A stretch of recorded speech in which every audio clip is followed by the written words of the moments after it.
marami-rami na yung tao ngayon. Ikot tayo.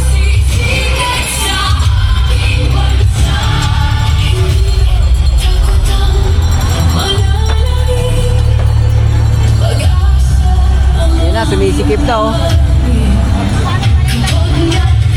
Ayan na, mga bayan. Ito yung ano ngayon. Ayan oh.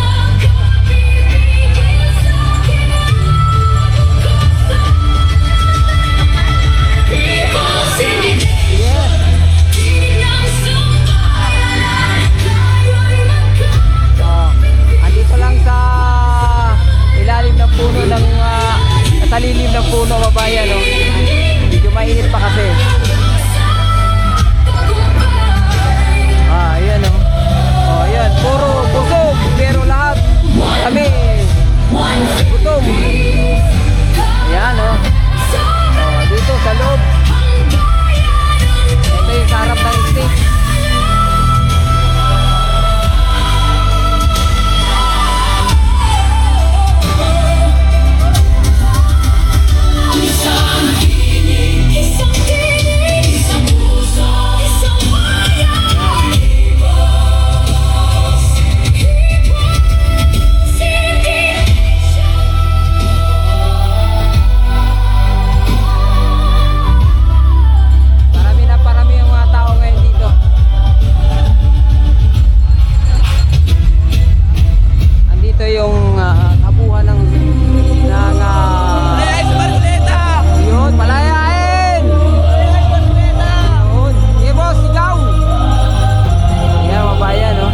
Si Senator Marcolita, siya yung matino na senador, isa sa matinong senador, siya patuloy ang pinakulong.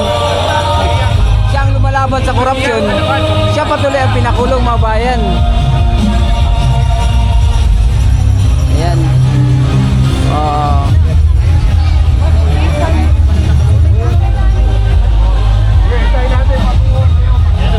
Ayan, oh, ang dami na rito.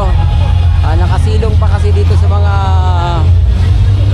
puno ng mga puno, mabayan, kasi mainit pa doon sa harap ng stage eh.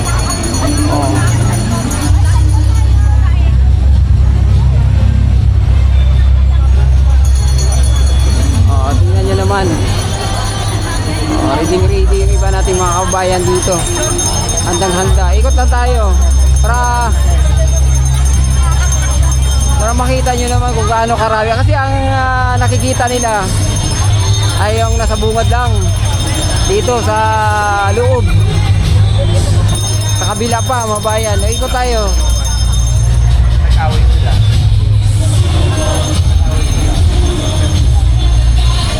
Dami. Ito pa. Halos na puno na itong Liwasang Bonifacio, mabayan.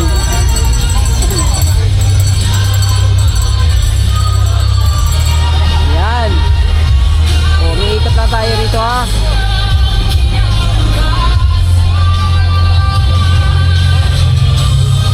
Yan no. Di pa lang yan sila lumalabas. Mamaya yan.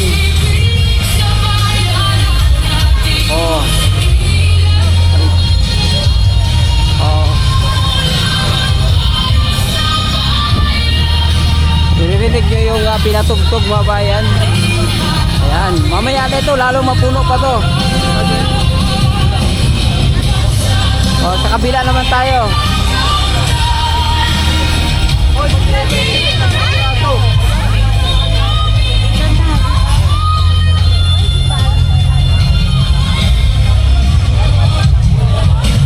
Ayan oh.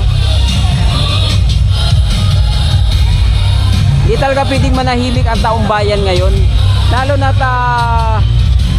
yung mga kung sino pa yung mga nagsisiwalat ng korupsyon, sila pa ngayon yung pilit na hinahanapan ng butas at pinakulong, mga bayan no? Isang example na dyan ay si Senator Marcolita. Yung kanyang ginawang plunder case na donation lang naman pala, kailan pa naging heinous crime ang donation. Ayan. Ito, dito naman tayo sa kabilang side ng Liwasang Bonifacio mga bayan. Ayan. O, buti na lang hindi ngayon maulan. Ayan oh. Oh. Oh, ayan ha. Mamaya pag nag-umpisa ang programa yan, dito na yan sa harap. Oh. Ano? Tuloy-tuloy ito mga bayan, no? Hanggang di makuha yung hustisya ng nangyari ngayong korupsyon sa bansa natin.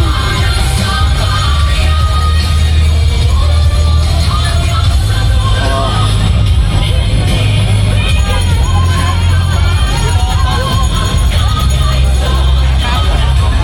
Yan, ganyan kadaming tao ngayon dito.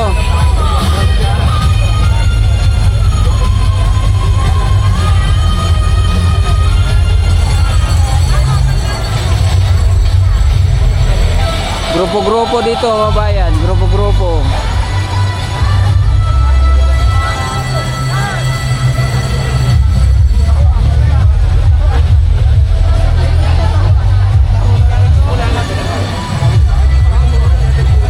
Nag-abang lang to na mag-start yung programa. Yung harap ng mga gilid-gilid ng Liwasang Bonifacio, yung parking dito, ano na, okupado na mga bayan. Oh, ito kahit saan, oh, tingnan mo. Yan oh, Marcos, you are accountable.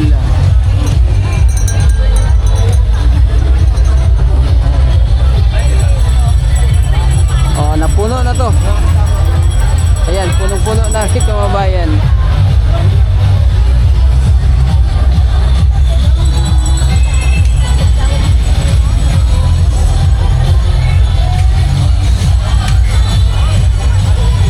Kanya-kanyang asimbol na ng mga tent dito. Ready na to kahit magdamag ba dito mga bayan, oh. Ayan oh. Mga sapin. Yan, ready na dito mga bayan.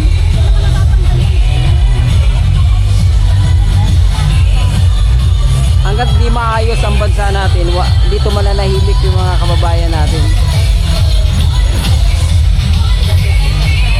Yan o, dumadami na o.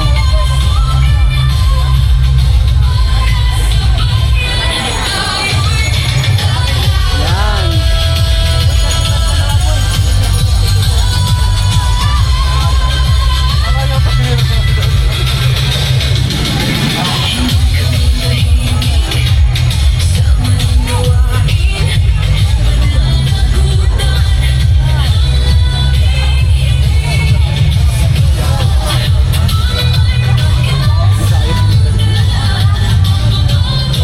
Programa na to ngayon mayroon din sa mga ibang lugar.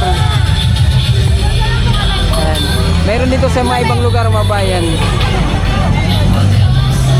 Oh, ayan, dandahan na. Kanina pumunta tayo rito. Halos wala pa tayo nakikita mga kababayan natin. Oo, pero ngayon, tinawagan ako. dami na. Oh, di ba? Oh.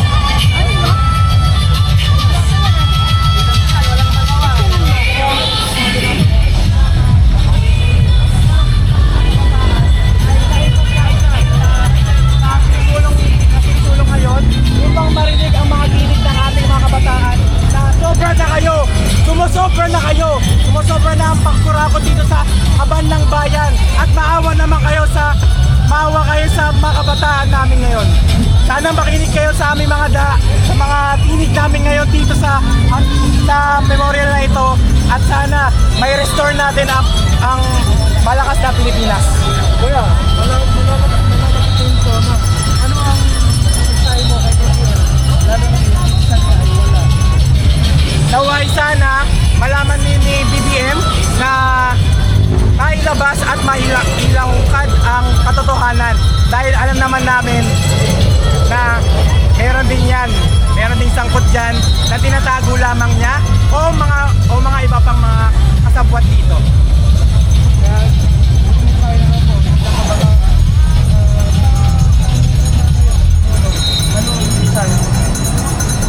Kaya lamang po ang mensahe ko dahil eto nga mga kabataan kami, kailangan namin mamulat kung saan ang mga totoong mga problema natin sa buhay. ito po ang pinaka-importante dahil nasa Pilipinas tayo mga kabataan, kailangan yung gumising sa mga katotohanan na nangyayari sa likod ng korupsyon na ito. Okay, salamat kayo.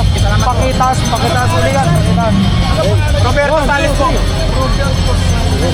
Thank you. Guys, Yan mga bayan, si Roberto Salis. Yan yung kanyang hinaing. Ang kanyang labas ng hinaing.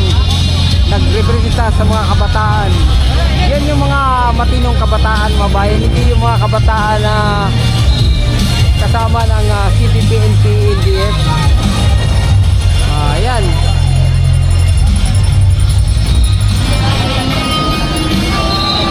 Yun. Padami na ng padami.